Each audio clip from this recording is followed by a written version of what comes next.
బ్రిటన్లో వలసలకు వ్యతిరేకంగా జరిగిన భారీ నిరసనలు దేశవ్యాప్తంగా ఉద్రిక్తతలను రేకెత్తించాయి.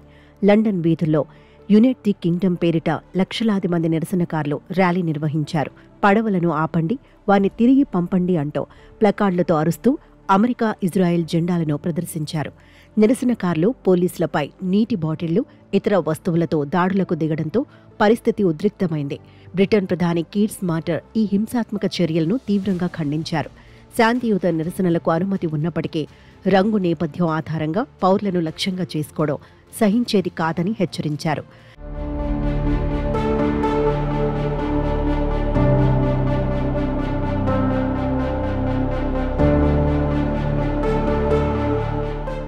జాతీయ జెండాను హింస, భయం, విభజనకు చిహ్నంగా ఉపయోగించడాన్ని అనుమతించబోమని, బ్రిటన్ సహనం, వైవిధ్యం, గౌరవంపై నిర్మితమైందని స్పష్టం చేశారు. అతివాదుల హింసకు దేశం ఎన్నటికీ లొంగదని ప్రకటించారు. ఈ నిరసనలకు టామీ రాబిన్సన్ నాయకత్వం వహించారు. యూకే ప్రభుత్వంలోని అవినీతిని బయటపెడతానంటూ ఆయన పలుమార్లు పేర్కొన్నారు. కాగా టామీ ప్రస్తుత వృత్తిరీత్యా జర్నలిస్టుగా పనిచేస్తున్నారు.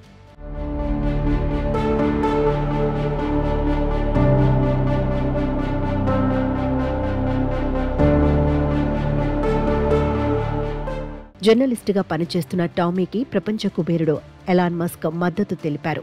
బ్రిటన్లో వలసలు రికార్డు స్థాయిలో పెరిగాయని, ఇది దేశాన్ని విధ్వంసం వైపు నడిపిస్తోందని మస్క్ హెచ్చరించారు. పోరాడండి, లేదంటే చనిపోతారు అని ఆయన ఈ మేరకు ర్యాలీ ఉద్దేశించి వర్చువల్గా మాట్లాడారు.